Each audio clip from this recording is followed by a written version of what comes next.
Hello, good evening, everybody. We are back for the latest roundup of Russell Brand news, of which there is tons as usual. If you go on Google, put Russell Brand in, click news, you cannot find a single positive article about him. The best I did was found a Financial Times article that at least pointed out that it was his career in TV, the encouragement of the TV studios that created that side of him. The headline in the FT is actually, Russell Brand learnt his tricks in television studios. So we'll start with that one before all the others, because they're just dogpiling on him with dirt. So, Alex Mann, chief exec of Channel 4, noted that terrible behaviour towards women was historically tolerated in the industry. The network broadcast an investigation into Russell last week that included the accusations by 4 women, and we know about all the other allegations that have come in since, and many of you saw his response last night. Channel 4, however, originally helped to turn Russell Brand from a stand-up comic into a fast-talking trickster who waltzed his way through the media by employing him as a presenter on a reality TV show spin-off. The BBC then used him as a radio host before he resigned over the Saks stunt in 2008.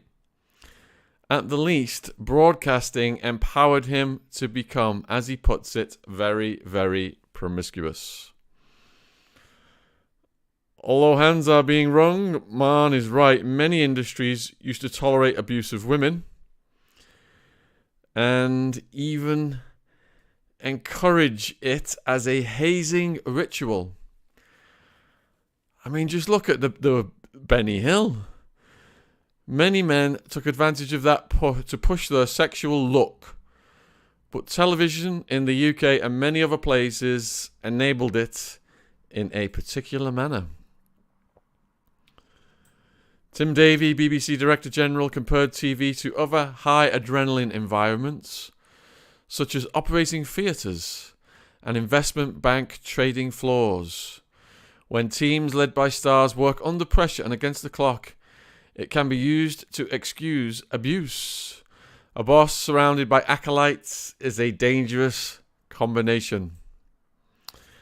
And I'm reading from the Financial Times. It is true of hospitals. About 30% of female surgeons working in UK hospitals, including many consultants, said in a study this month that they had been SA'd, that's terrible, compared with 7% of male surgeons. There have always also been abuses in hedge funds and at banks, which are full of self-indulgent revenue generators. Well, I was a stockbroker from 1991 to 96, 97. Hardly any women worked in it as brokers. There was one extremely tough woman. There were secretaries, and I think they were the only women really that I interacted with, but it was a completely macho, sexist environment where any cause for celebration, the boss would get strippers up in the office and limos would be downstairs with strippers in them, taking everyone to the local strip club. This is what the work ethic was like. If you've seen Wolf of Wall Street, totally insane, just like that. And I just come out of university and I'm like, whoa, is this what the work world is like? Alright, so television takes this recipe and sprinkles it on celebrities. The sociologist Max Weber described the charismatic authority of leaders who are treated as having superhuman or exceptional powers. Weber cited prophets, quote, leaders in the hunt and heroes in war as examples, but he could also, had he been writing a few decades later, have included TV personalities. they've become like gods, haven't they? Film stars, TV personalities, straight out of the Greek mythology. Zeus. On-screen presenting is a peculiar job, requiring a quick wit and the ability to cajole and interview guests with a producer whispering instructions into your ear. Would that be Ash? But a lot of the work is done behind the scenes by writers and fixers, and teams whose job it is to make programs run smoothly. There are many professionals working invisibly to help the talent be charming. Wow. And the author of this Financial Times article is saying that he benefited in a way this week moderating a panel at the RTS, which journalists do, scribbling notes and trying to work out what to ask. But the RTS is a TV event and run by TV rules, so he was given a nicely crafted script along with polished slides to entertain the audience. Presenters are feted for what Weber called the gift of grace, and some exploit it. They need not reach the depths of which Russell Brand is accused. It can be ordinary nastiness, and he gives the example of Jimmy Fallon, US talk show host, who apologized this month after accusations of erratic behavior towards staff. Quote, "If I ever mistreated anybody or made you feel bad, that was not my goal." Russell Brand always had charisma. I think he still does. That, more than comic originality or political insight, was his genius. It was difficult to take your eyes off him, and even when he was making little sense. When he was finally dropped by broadcasters, it proved to be a transferable skill. He ported his left-wing shtick into being an online influencer and anti-establishment conspiracy theorist. Look, every single mainstream media outlet is just hammering the conspiracy theorist thing. Even the Mail, when I get to that in a minute, was saying that last night when Russell did his video, he just was peddling conspiracy theories. It's like a script they've got, I think, whereby to try and destroy you, they have to stick to certain terminology. So, continuing this article, YouTube turned off monetization this week, 6.6 million subs. On YouTube, he chats to guests such as Tucker Carlson, former Fox News host, attacks beep beep beep beep beep makers, and speculates about UFOs. It is a quixotic brew of half-truths and comic satire that is treated seriously by many of his cult followers. Look, he's got more followers on YouTube, a single man, than major TV networks who've got staff and offices and workers throughout the world. He's getting more views than some of these networks. So this is not a cult of Russell Brand. It's a guy who's getting a message out to a hell of a lot of people, attacking mainstream narratives, yes, but to enhance our critical thinking skills, shouldn't we all be looking at every side of the story? And there's never just two sides of a story, there's always multiple. So Russell was shining a light on things that the mainstream media were not. Thus, he is a conspiracy theorist. But the mainstream media, which Russell rails against today, can hardly complain from Cambridge. The actor and writer Emma Thompson appeared at the RTS to praise TV's influence on her. "It developed me, it trained me, I loved it and I still love it," she said. Fair enough, but it's also trained Brand to be an amoral populist. This is according to the FT. This is the least critical article I'm starting with. Russell now spouts weirdness on the internet, but he was not rigorously fact-checked in the past. Well, if he was not fact-checked, he would have been getting strikes. He only got one strike over something to do with the pandemic, as far as I'm aware. Broadcasters used his status as a comic as a get-out clause. Even by his own admission, they permitted him to exploit relentlessly the beep opportunities of presenting. Now they are shocked that gambling was going on in the casino. Well, that is a good point, FT. They got to take responsibility. Just saying they can't just say it was a different time period, blah, blah, blah. TV's responsibility is to make presenters and others behave gracefully in the truest sense, not just to polish their charisma. You can hardly call yourself a public service broadcaster if you fail that test. Alright, well, that's the most balanced out of all the mainstream media news stories that have come out today that I've looked at. So let's look at the ones that are absolutely hammering him now, shall we? And there was one from Sky. Russell Brand ripped holes in woman's tights and refused to call her a taxi until she performed a beep act. So this woman who met the comedian on a flight alleges he made her feel vulnerable and intimidated with his aggressive behaviour. Let's get into this. This comes as new allegations continue to emerge about his behaviour, and another organisation has cut ties with him. Which one is that? It is. Just got to check this. That's the Talent Agency and Women's Charity. Cut ties with him. All right. Let's go back to this other one. So we're going to call this woman's name Sarah. It's not her real name. She is now claiming she met Russell Brand on an airplane where he seemed friendly and charming. He invited her for breakfast and a walk after the flight, and she agreed to travel in his limousine. He changed, she said, like he wasn't friendly and charming in the limo. He was aggressive, and I felt vulnerable and intimidated. And then she describes him jumping on her. The limo driver was turning around a few times because I was saying no, but he ripped a hole, more than one hole, in the tights that I was wearing. And then they drove straight to his house where they had consensual beep.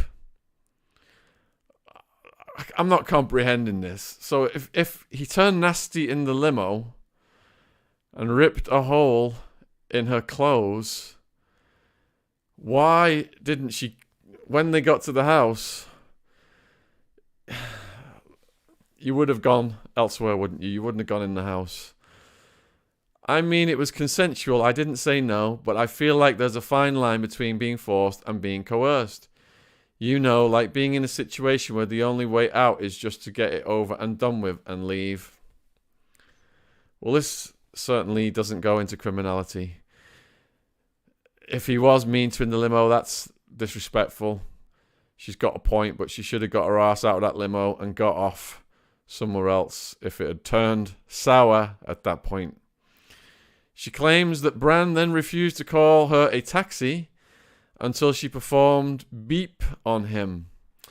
I wanted to leave and I said I need to get a taxi, and he said I'm not going to get you a taxi to do this, which was a sex act. She describes feeling really trapped and wanting to scale that house. Sky has reached out to Russell's representatives for comment, but he's not yet responded. I don't know about this one. He, for the amount of women he's claimed to have slept with, if it is 10,000 plus, there's going to be all kinds of situations out there that people can come forward. And another thing I've been contemplating is, I understand that when things happen to people when they're younger, they got to process them, and when they're an adult, they understand the criminal act that's happened and they can take it to the authorities, and that is the usual way these things come out. But in this case, it's like all these women it's coming out at the same time, and it appears that the journalists contacted the women. It wasn't the other way around, which is adding to my suspiciousness. All right, next part of this Sky News story. The BBC, meanwhile, has said it is looking into new allegations after a woman claimed he exposed himself to her And this woman is being called Olivia. She was working in the same building as Russell 15 years ago in LA when the incident happened. She claims she answered the door to him and his team, and when she went into the bathroom, she noticed he was behind her. She claims he said he was going to have beep with her, and she said, "No, you're not," and he flashed her. She said, "No, no, no." She returned to her desk afterwards and texted a BBC employee in the office what had happened. The employee told her that he knew because he was already talking about it in the studio on Radio 2. Good grief. In the broadcast, he's heard speaking to his co-presenter about it. It's been 25 minutes since he showed his beep to a lady and referred to the receptionist, and he can be heard laughing in the background. She never made a complaint at the time, but management was informed in 2019 and no formal action was taken. The BBC said it was sorry to hear the allegations and would investigate them as part of a review into his time at the BBC. In a statement reported on BBC News, Matt Morgan said, "I was not aware until now of the nature of this encounter. Blah, blah, blah. They're investigating, etc." Yep, so the problem is with his humour, he uses hyperbole a lot. And you don't know, if you take it literally, it sounds completely warped and criminal. But if he's just embellishing to try and get a laugh out of people, the context of what he's saying has to be taken into account. Not making excuses for his misogynist jokes, the things he's said over the years, any of his behaviour. I'm just trying to analyse what's going on here from a rational perspective, because there's so many stories coming out and so many theories coming out.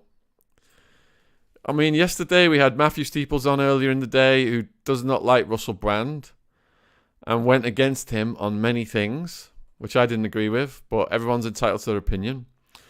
And then later in the day we had Ron Swanson, who came on, who had a completely different perspective from Matthew Steeples. And I did agree with most of what Ron said, but even Ron was trying to look at it from the perspective of the accusers and just try to figure what the hell has happened here and whether it goes into criminality, whether this could become a criminal case. And Ron, if you didn't see it last night, it came shortly after Russell posted his, I think it's a 3 or 4 minute video. We played it, but we got copyright not struck, copyright claimed by Rumble. So we had to extract those sections out of the video. But it's the most recent live stream was with Swanson last night, if you want to check that out. All right, so the Mail, as usual, they're just blasting Russell all day long. We've got how Russell Brand tried to silence his critics using feminist Meghan's favourite lawyer. For years, the comedian has been intimidating accusers and threatening the media with the help of an expensive attack dog lawyers. Harvey Weinstein's fall from grace in October 2017 presented a serious threat to Russell Brand's lucrative show business career, not to mention his reputation. He had been reinventing himself as a dutiful father after marrying Laura 2 months earlier. But his prior behaviour sat awkwardly with the enlightened new Me Too era. A noted predator who claimed to have clocked up more than 1,000 conquests. I thought it was 10,000 if you go over 10 years. He was notorious for using stand-up shows to sell misogynistic jokes about his degrading exploitation of women. He did do that, but people were paying to see it. TV companies were paying him to do it. If you go back to like some of the comedians that came before him, they were even more obscene. They were probably locked up for things that they said. Bernard Manning is one. I think he was out of Manchester. Andrew Dice Clay. Look at the stuff Howard Stern said in the 1990s. All right, 3 years earlier on a West End stage, for example, Brand had uttered the punchline, "Oh, I've beeped someone once and killed her," On a previous stand-up tour, he boasted about performing grotesque acts on partners until their mascara ran a little bit. In his best-selling autobiography, he confessed to having spat in the face of a girlfriend during rough sex, and said he'd later drawn up an extensive victims list of women he'd wronged as a result of his beep addiction. Quite a track record for a supposedly mainstream comedian and Guardian columnist. So he was walking something of a tightrope on the morning of October 22nd when he pitched up at the studios of Channel 4's popular daytime chat show Sunday Brunch.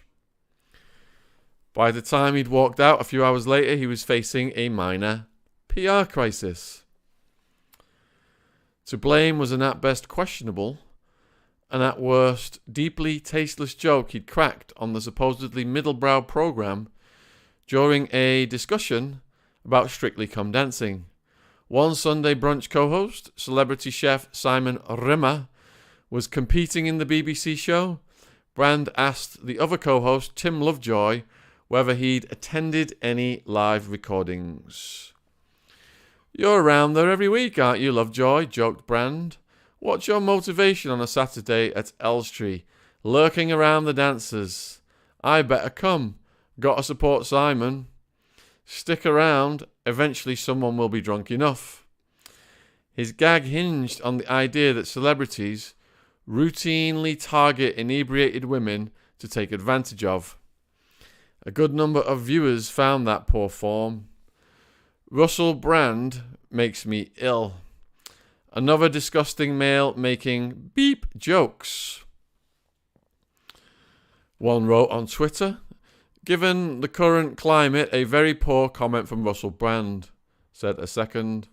"So not funny, vulgar and childlike," wrote a third.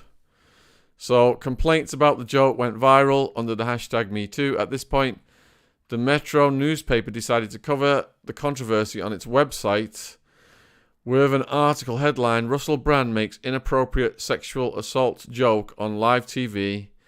It went live at exactly 12:39. So,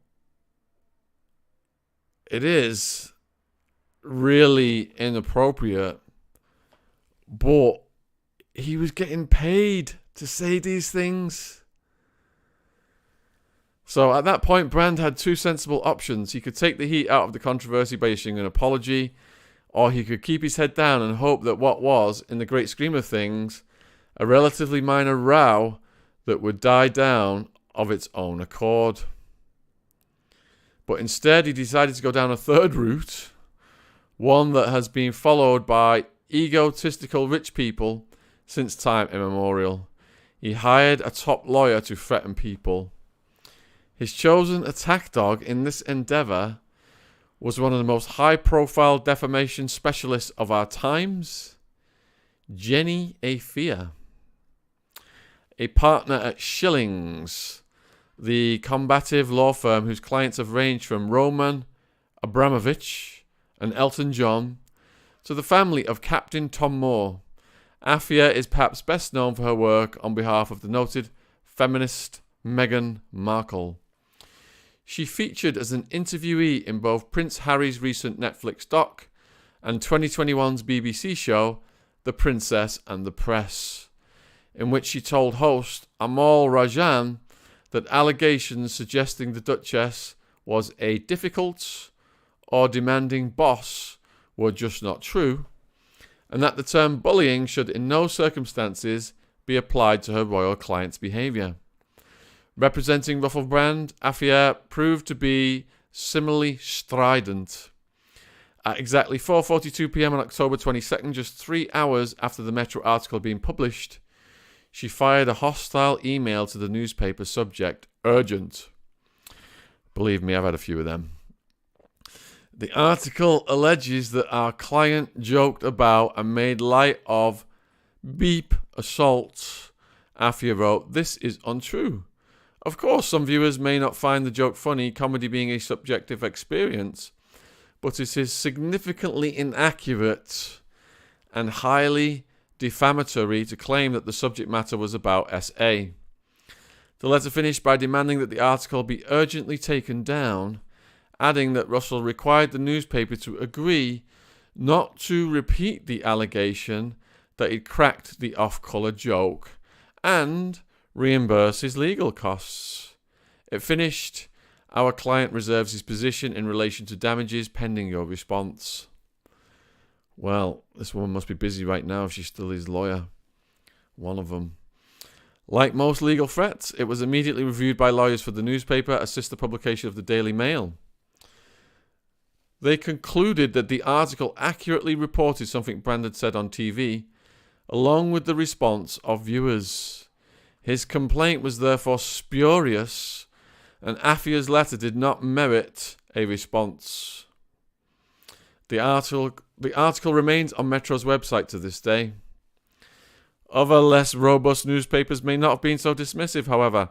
Some might have been intimidated in taking the piece down. And therein lies the rub.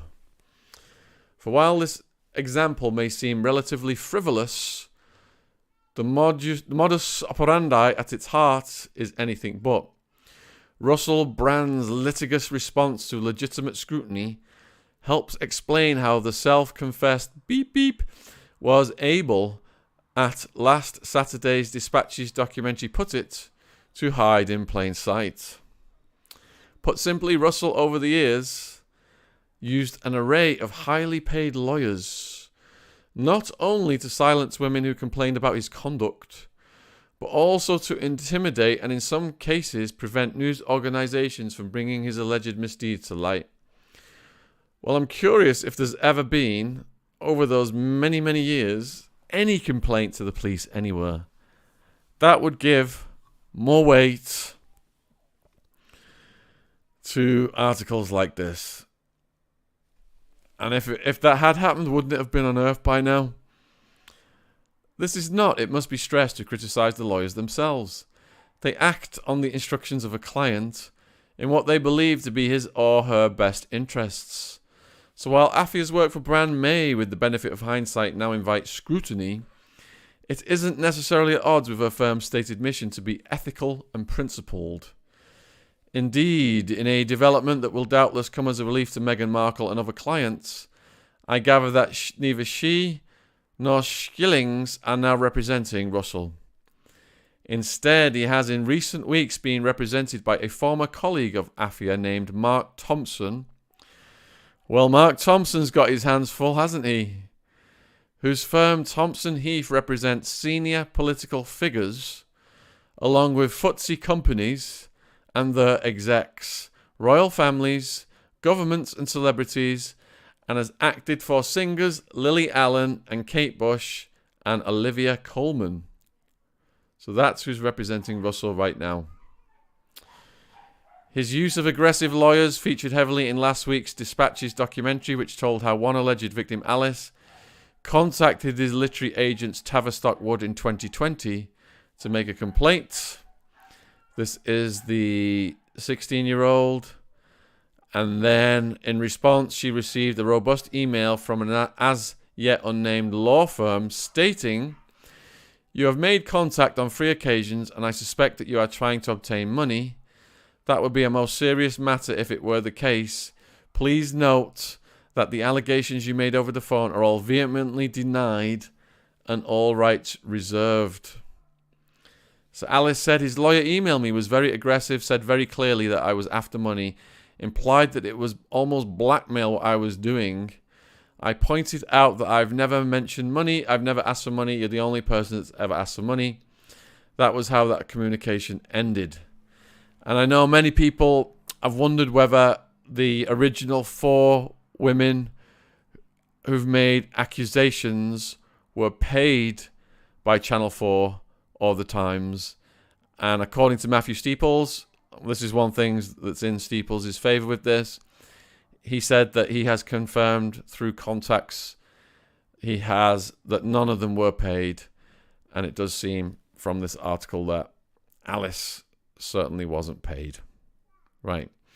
So in 2014, Miss Martin, a model, published a book about their fling called Not Entanglement with a Celebrity, Written in the third person, it described an incident with an angry Russell allegedly SA'd her in a room at the Lowry Hotel in Manchester. Salford, Manchester. I'm not going to read what it says, but it does describe what happened. And then, days before the 2015 election, at which Russell had endorsed Ed Miliband, the Mail on Sunday published an interview with Martin in which she made a number of grisly claims about his conduct. But prior to publication, they put various allegations to his representatives, and in response, the newspaper received a lengthy letter from Russell's then lawyer, Mark Bateman, from a firm called Archerfield Partners, saying Brand denied a number of the claims and threatening to sue if they were repeated. And here's the quote. Accusations that our client was aggressive or threatening to Miss Martin are entirely false. In particular, accusations that our client falsely imprisoned Miss Martin, essayed Miss Martin, and or aid Miss Martin are highly defamatory and untrue. Accusations that our client was cruel or manipulative are untrue. He did not taunt her over her ability to have kids. He did not tell her to take the morning after pill, having said he wanted kids with her. He did not prevent her seeing friends or family. He did not suggest or question whether she was sexually attracted to her. Oh my goodness, I can't repeat that. He did not break her phone. The letter went on to deny other allegations of beep behaviour unsuitable to print in a family newspaper, and it concluded, if the false and highly defamatory allegations allegedly made by Miss Martin are repeated and published by you, our client will take immediate legal action. So, as the Dispatch's doc observed, these threats did not prevent the Mail on Sunday from carrying an interview with Miss Martin. However, the article did not include some of the more hair-raising claims, including any reference to the alleged SA. There's no suggestion Mr. Bateman, who was acting on the instruction of Russell, behaved immorally or improperly in advocating for a client, but he no longer represents Russell. Archerfield also went into bat for Russell in a second case, which raised significant questions about his alleged treatment of women during 2014-2015, involving a Hungarian masseuse named Sylvia Berkey. Thank you for the super chat, Boombox. Who had been hired by Brand's then-girlfriend, the heiress Jemima Goldsmith, to perform a massage on him at her £15 million mansion, Kiddington Hall, near Chipping Norton, Oxfordshire, June 2014. Berkey, who advertises her services on a number of websites, including a personal website, described herself as a full-figured, curvy, BBW lady in late 20s and said, I am a qualified massage therapist with valid insurance, agree a fee of £500 for the session, which was scheduled on Russell's birthday. £500 for a massage. Wow. Yet, after being taken to the location from her home in Wimbledon by Goldsmith's driver, Berkey was told her services were no longer required. There followed a disputed incident in which Berkey claimed to have been physically assaulted by Russell and attacked by Goldsmith's pet Alsatian. She was subsequently paid the £500 fee. Berkey began emailing news outlets about the whole thing, and a week or so later reported the incident to Thames Valley Police, who launched an investigation. Goldsmith and Brand denied claims of wrongdoing, insisted that they'd ordered a standard rather than a beep massage. The police investigation was dropped, however Berkey continued to post on social media about the incident. The couple initially instructed Archerfield to endeavour to keep the story out of the newspapers. While several efforts to that end were successful, details of the police probe eventually made news that August. Thereafter, they used the firm to prevent the masseuse from continuing to air the allegations. Late in 2014, they were granted an anti-harassment restraining order. In October 2015, it was made permanent. The judge in the case, Ms. Justice Carr, concluded that Berkey's claims seemed internally consistent and that the couple were likely to prove they were false. They involved, she wrote, extremely private and sensitive matters. Berkey is, to this day, banned from disclosing details of the incident in public, but many other women who crossed Russell's path over the years remain free to speak. Despite the best efforts of Brand and the various high-end lawyers he has employed over the years, other complaints are now finally starting to be heard. Right, so that is just one. We've done a Financial Times article. We've done Sky News. We've done the Mail. There are actually absolutely no positive news stories about Russell Brand anywhere to be found at the top of Google's search results. It's all just hell raining down upon him. And with everything that's gone on, before I go on to the next news story, I just want to ask the chat. Please put in the chat if you do think that there is a bigger picture here, that they're trying to silence Russell Brand. Put 1 in the chat if you think they're trying to silence Russell Brand. Put a 2 in the chat if you think these claims have just arisen organically and there was no inducement about it, and it's not just coincidence that he's been speaking out about all these huge organizations. So, yeah, looks like unanimously ones. We've got a 1 and a 2 from Danny. Could be both 1 and 2. Chris has put a 3. Tiger Lily's got a 2. Say it's about 95% ones right now. And Russell's subscribers are just going up. We've got a 1.6 there. Russell's subscribers are going up and up, which is, it's the entire world can vote here. If you think he's guilty, unsubscribe.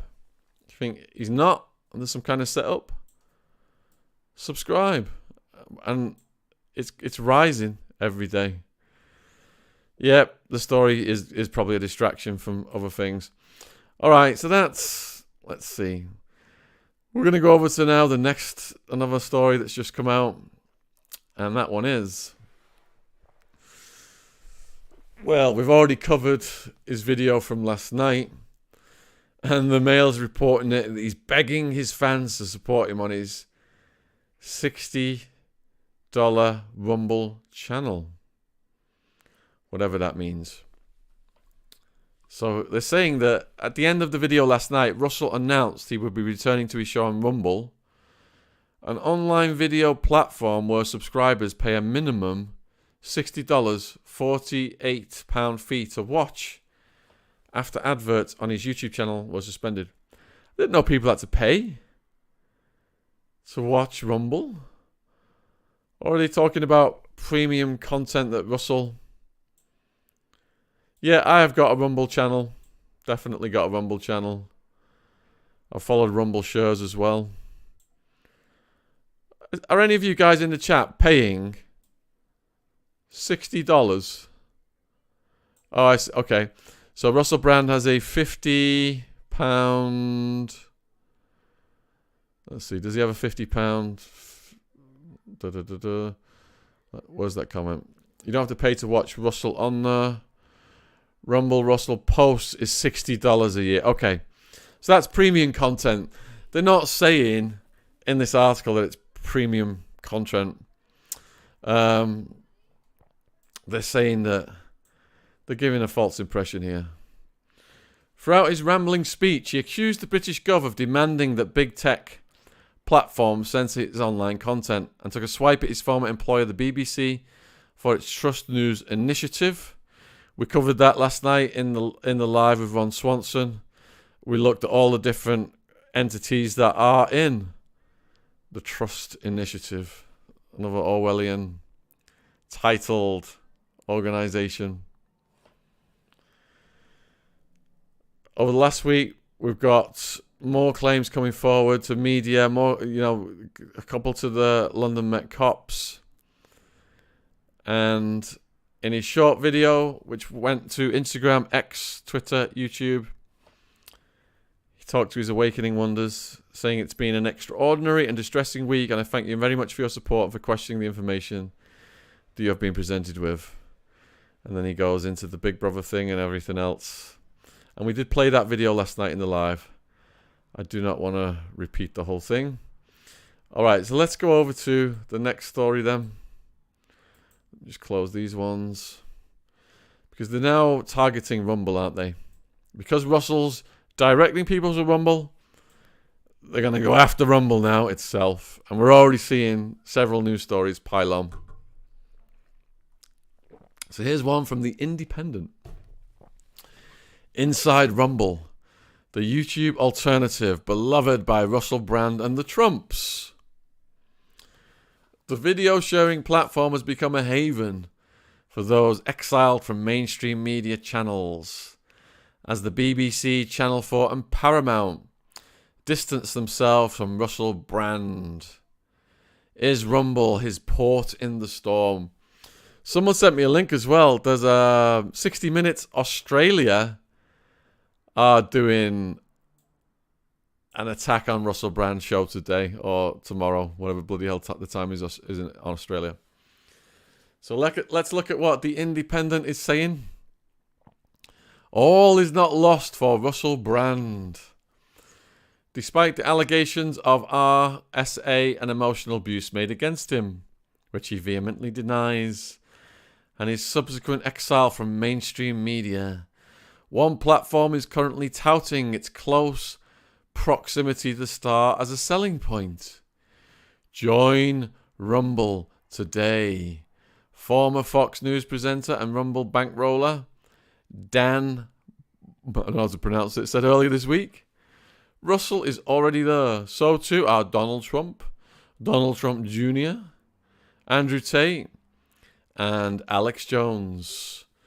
As of 2022, the video sharing platform reported 78 million active users globally. Russell has been one of those users for just over a year. On Rumble, he has 1.4 million followers, or Awakening Wonders, but it's a paltry figure compared to the 6.63 million he has on YouTube. This 1.4 million is not something to be stick your nose up at. 1.4 million in the short amount of time he's probably been on Rumble is quite impressive. I think I've got about 50,000 and I've been on Rumble a year or so, I think. Alright, so with YouTube now demonetizing his channel in light of the allegations, he is expected to continue profiting from Rumble instead, and those subscriber figures may rise. He joined Rumble in September last year, after receiving repeated warnings from YouTube over his pandemic videos. Rumble, he claimed, was a better platform for his content as it advertises looser restrictions and a steadfast resist censorship ethos. The move looked like a logical next step for Russell, whose journey from noughties British TV darling to online fringe personality has been ongoing. The subjects of his recent Rumble videos range from Prince Harry and the so-called deep state to, let's just say, stuff to do with the pandemic. Notably, he still posts on YouTube, but as reported by The Guardian, it was on Rumble that he got ahead of the Times and Channel 4 last week by addressing the fact that media outlets were preparing to publish what he called very, very serious criminal allegations against him. Founded in 2013 by Canadian tech entrepreneur Chris Pavlovski, Rumble is relatively young in the media landscape. YouTube established 2005, Facebook 2004, Twitter 2006. In those 10 years, though, it has emerged as a major player among free speech-focused alt-tech apps, a group that includes Parler, a Twitter substitute that fell to the wayside in early 2021, once Amazon said it would no longer host it on its computing service. That decision came after it was used by rioters to beep, beep, beep, beep, beep, Rumble has since proven itself a haven for self-stylized media outcasts and censored voices. Tate, Trump, Jones, who at one point or another have been banished from mainstream. Rumble is a port in the so-called woke storm. And for Brand Now too, who, to be clear, has not been banned from YouTube, where he is still allowed to post, but is no longer able to monetize the content on his platform. On Friday, 22nd of September, Pavlovsky responded to Dame Caroline Dynage's extremely disturbing letter, and good on you for doing so in the fashion that you did. Dame Dynage, UK's chair of the Culture, Media and Sport Committee, was questioning Rumble's decision to allow Russell to earn money on the platform. And then you've all heard his response by now. I won't repeat that. He emphatically rejected Dynage's demands. And now you've got people who are in business associations with Rumble threatening to cut ties unless they dump Russell. Which again goes against the ethos, but this is being promoted and encouraged by the actions of Dame Dynage. Rumble's site is predicated on the mission to, as its manifesto states, remain immune to cancel culture above all else. Alex Jones, who was fined $1.5 billion, owing to families of the hoax thing that he said, he has attracted 250,000 followers on Rumble, where he proudly lays claim to hosting the most banned broadcast in the world. That's got to be a toss-up between AJ and David I. Rumble isn't the only one of its kind, but it is the most popular. Callum Hood, the head of research at the Centre for Countering Digital Hate, says, "Our tracking shows that Rumble is getting more visitors than other similar streaming sites because it has attracted influential alt-right figures to use its platform and reward them handsomely with generous ad and subscriber revenue deals." Take Tate, self-professed alpha male guru, banned from YouTube, TikTok, Twitter, Facebook, Instagram. Tate joined Rumble in 2022 in a deal that CNN reported was worth $9 million. Wow. Didn't know that. And the announcement of his debut briefly sent Rumble to the top of the Apple and Google app stores. Tate has since faced charges of R-word and transportation in Romania. And 2 weeks ago, we interviewed Andrew Tate's lawyer, Joseph McBride. It has been shadow banned. If you want to find that one, you'll have to search for it in the YouTube search box. In response to the charges, Rumble did not remove his videos, but instead issued a statement that echoes many of the same sentiments as the most recent statement to Dame Dynage. Rumble condemned human transportation and SA, but maintained that every accused deserves due process. Indeed, they do. The allegations against Tate, which do not appear to involve any content on Rumble, should be investigated promptly and thoroughly, and we will not prejudge that investigation. So Rumble's content creators mostly comprise your garden variety conservative commentators, among them Charlie Kirk, Steven Crowder, Ben Shapiro. But they and many like them use Rumble as a secondary, if not tertiary, place to reshare TV clips and podcast episodes already posted on traditional outlets such as YouTube. Few actually produce any original content for the site, though not for lack of trying. As New York Magazine reported earlier this year, the platform is busy itself building its own roster of talent. Last year, 100 million bid to poach podcast king Joe Rogan from Spotify was reportedly unsuccessful.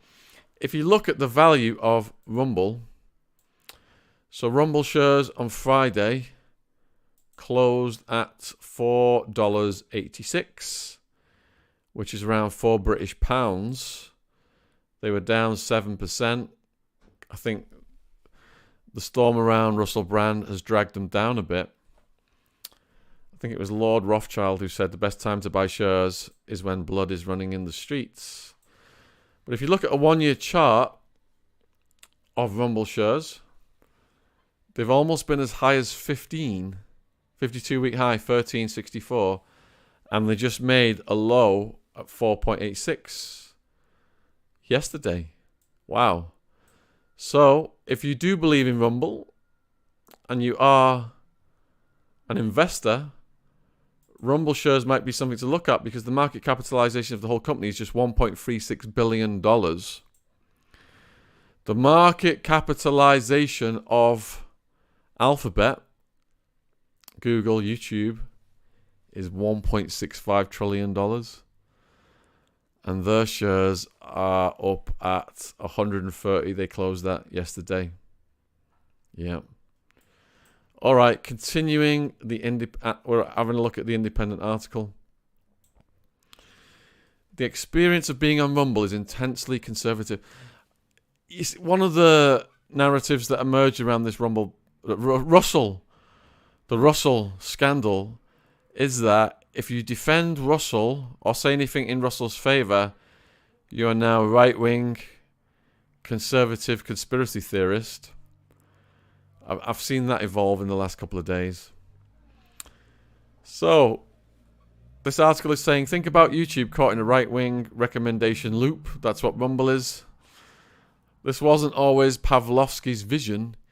He conceived Rumble as a new home for small-time creators forgotten by YouTube, which had begun to prioritize only its most successful influencers. For its first 7 or so years, Rumble hosted harmless viral clips and snippets of news. It was only in 2020, between the overlapping crises of pandemic and a disputed election, that Rumble found its crowd.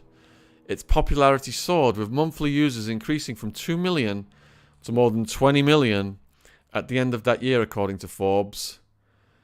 If you look at the growth rate of Rumble, because it is coming from Zip, the growth rate is absolutely phenomenal. An anything goes site is an attractive prospect for higher profile figures facing bans or critical fact checks on other platforms. When Ron Paul was suspended from YouTube for spreading beep beep about pandemic, Pavlovsky personally invited the politician to join his ranks instead. In November 2020, Donald Trump advisor Steve Bannon had his account banned from Twitter and YouTube over a video in which he said, beep, beep, beep. Can't repeat that, no way. According to his Rumble profile, Bannon joined the platform that very same day. It was also in 2020 that popular podcasts X22 Report and Red Pill News were wiped from YouTube for spreading content relating to the letter of the alphabet group.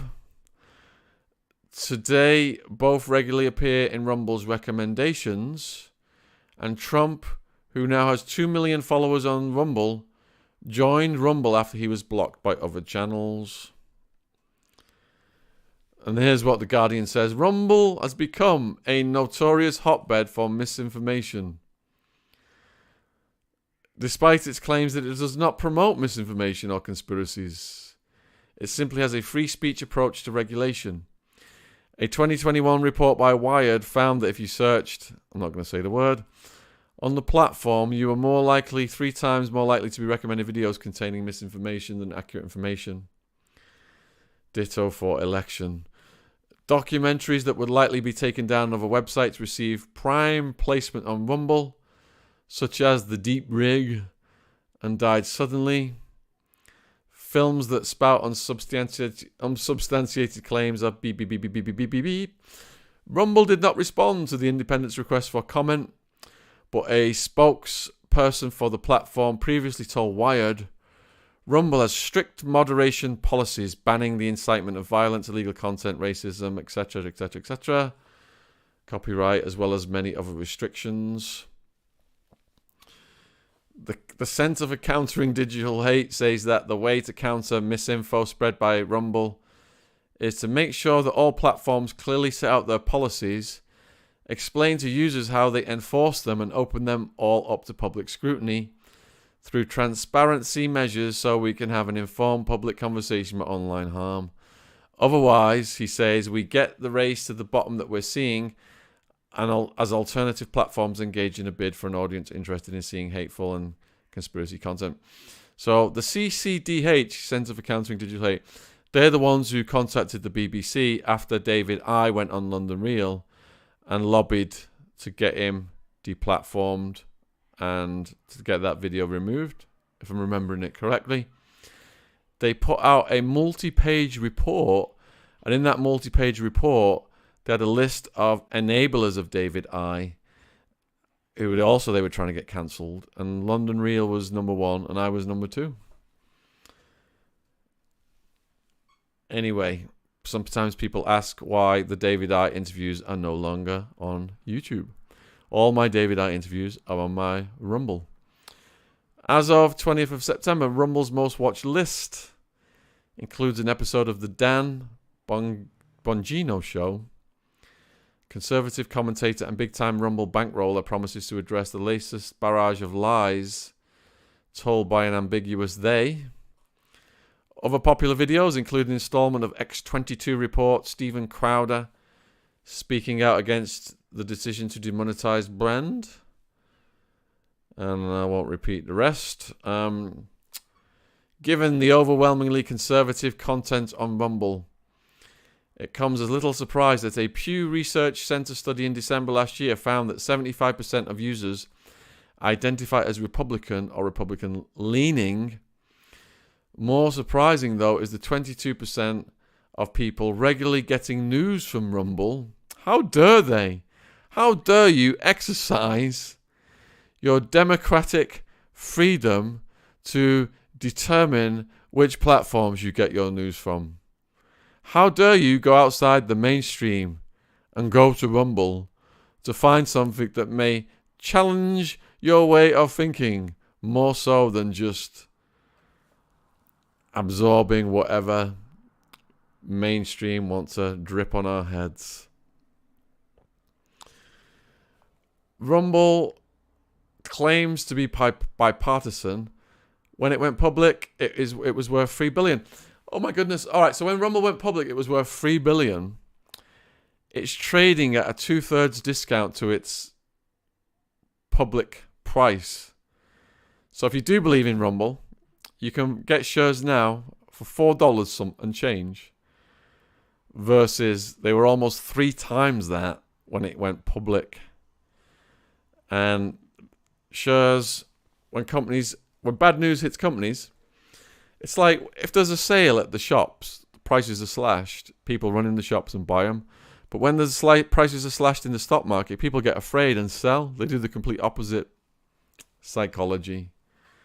Like Rothschild said, best time to buy is when blood is running in the streets. Pavlovsky gave a speech outlining Rumble's mission to restore objectivity to the internet. Bring it back to the middle and make it as neutral as possible. But, according to The Independent, it's hard to ignore Rumble's heavily right-skewing clientele, however. And when Pavlovsky debuted its live stream tool in 2021, he chose the Conservative Political Action Conference to showcase it. An event at which Trump, its keynote speaker, reiterated false claims, blah, blah, blah.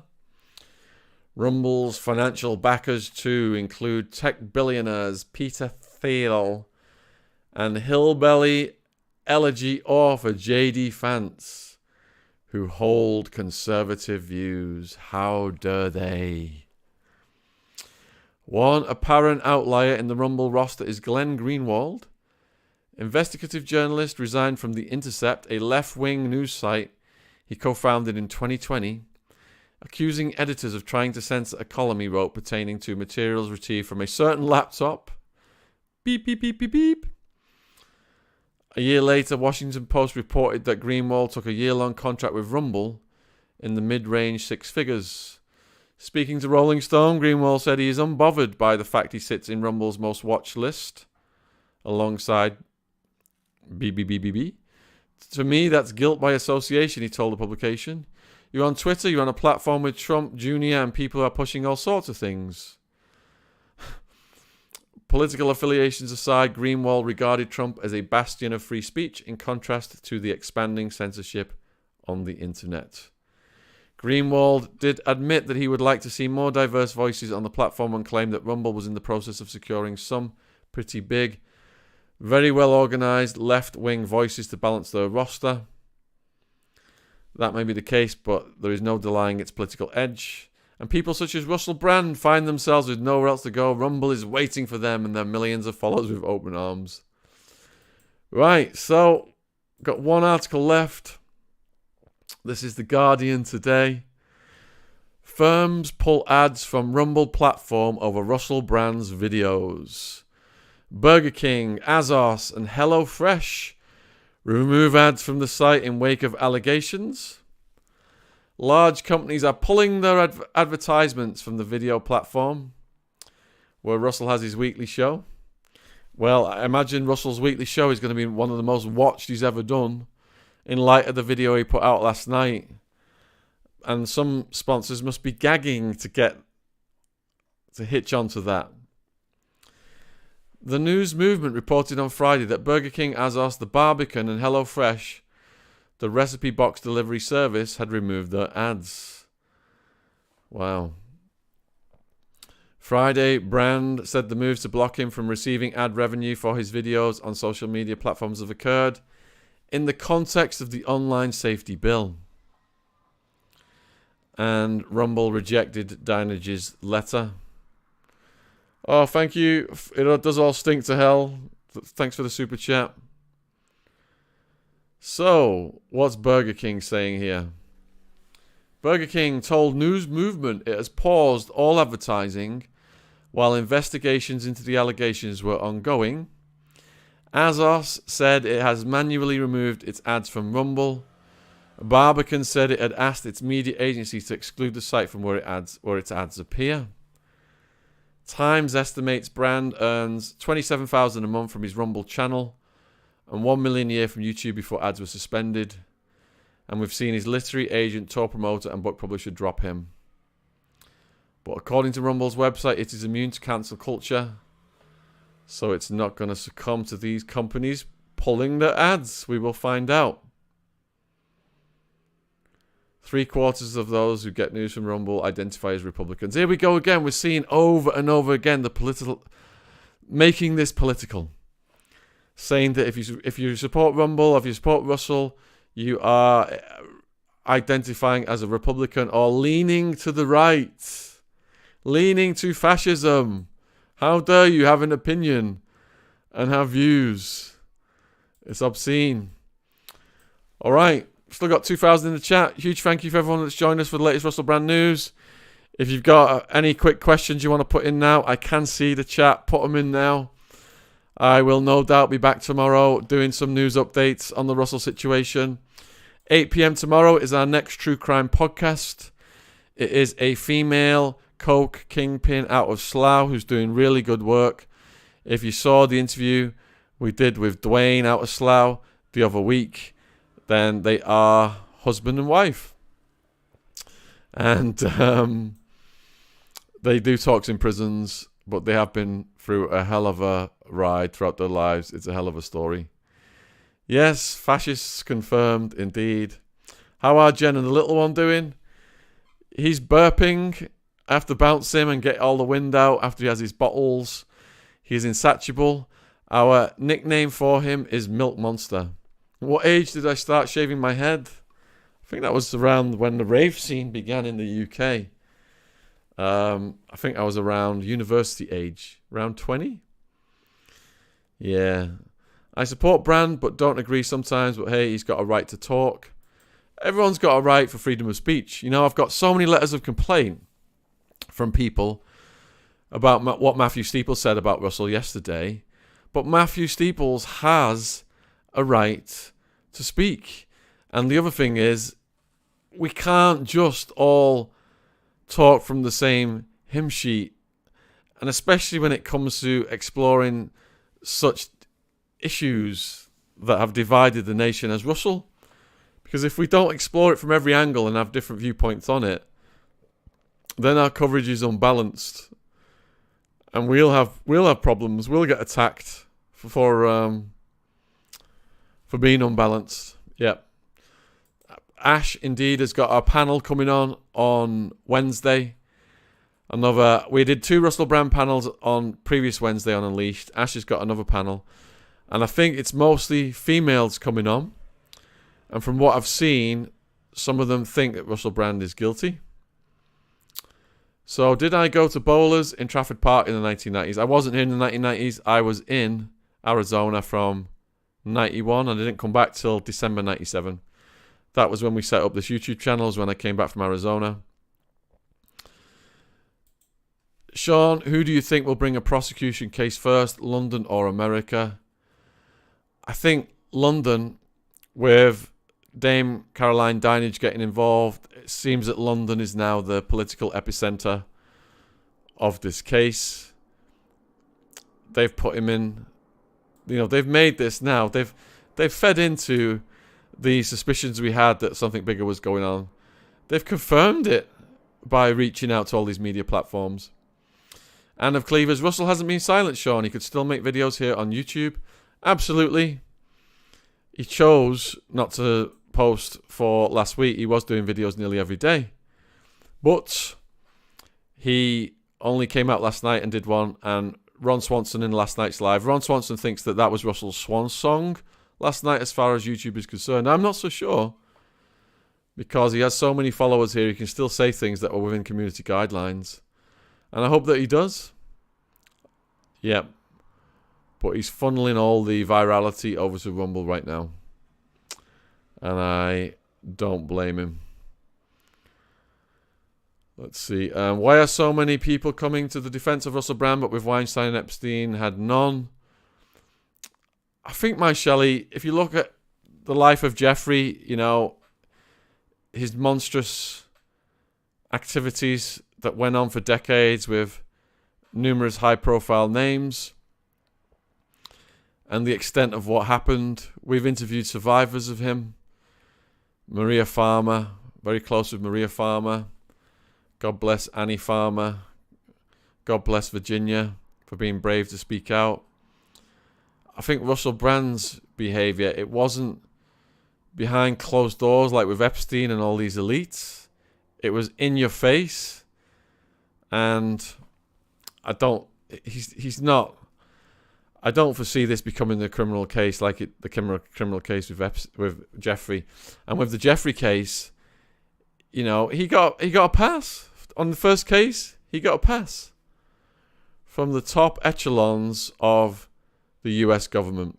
He didn't even end up in a jail in Florida. He ended up in a stockade in Florida where he was making calls to the Labour leaders, the heads of the Labour Party that were running this country at the time. And it was business as usual. In fact, the cops at the stockade were screening his visitors and behaving as his bodyguards, and he was paying them extra money to do so. Made a huge contribution to the sheriff there. But look at that treatment versus the treatment of Assange, where he looks like he's aged. Totally aged after what he's gone through. Let's read this one on Facebook from Wesley.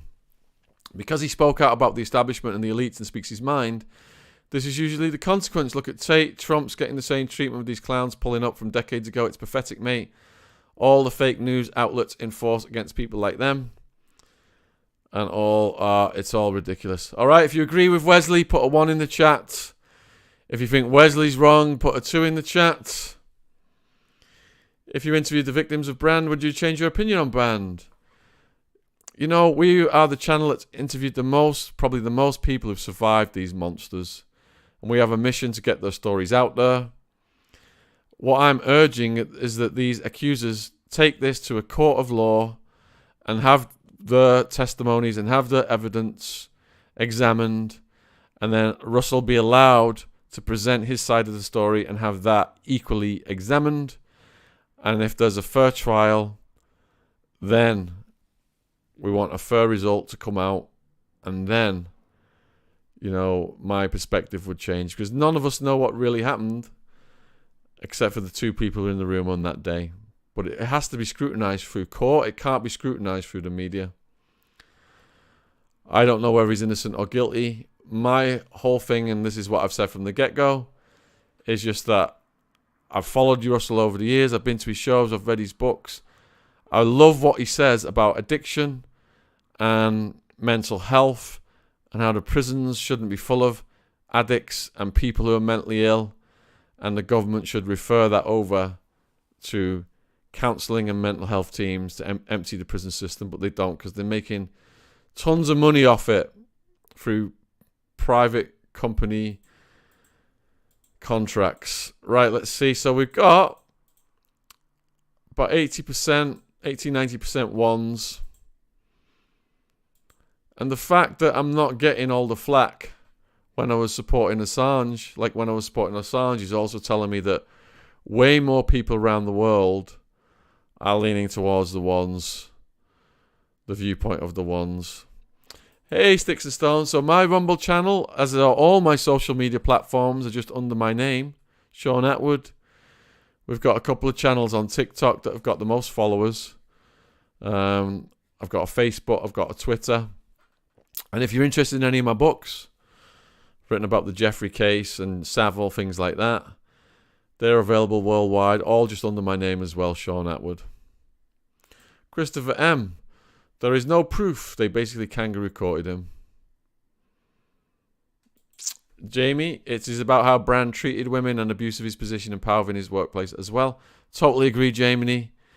It's disgusting what he did. I think he's evolved as a human being, though, and as a family man and a yogi. And he regrets doing those things. And if he could wipe those clips off the internet, he would do so. Yep, lots of people are going against him as well. If you go on Twitter, you know, the damage is done. Even if he is exonerated of this, if it does go to court, the damage is done because this stuff sticks on you for life. Ray J, salute. Swanson's been going so hardcore on Russell all week for us. He's having the night off. So there's no Royal Mess tonight. The next major podcast is the Coke Kingpin of Slough, Mel, tomorrow night at 8. But I will do a Russell Brand news update around this time tomorrow as well. First trial in the UK, seriously, Assange? Nope, no way. And if he goes into America, it's going to be a closed court. Because in the interest of national security, he's never going to get out. I've sent him the handbook to guide him through the US federal prison system. I don't know if he's received it, but I hope that he has. All right, I'm going to go and bounce Ziggy now and do some playing and tummy time. Thanks for tuning in, everybody. If anything breaks, I'll get back on, but otherwise I'll probably be back same time around tomorrow to give more updates.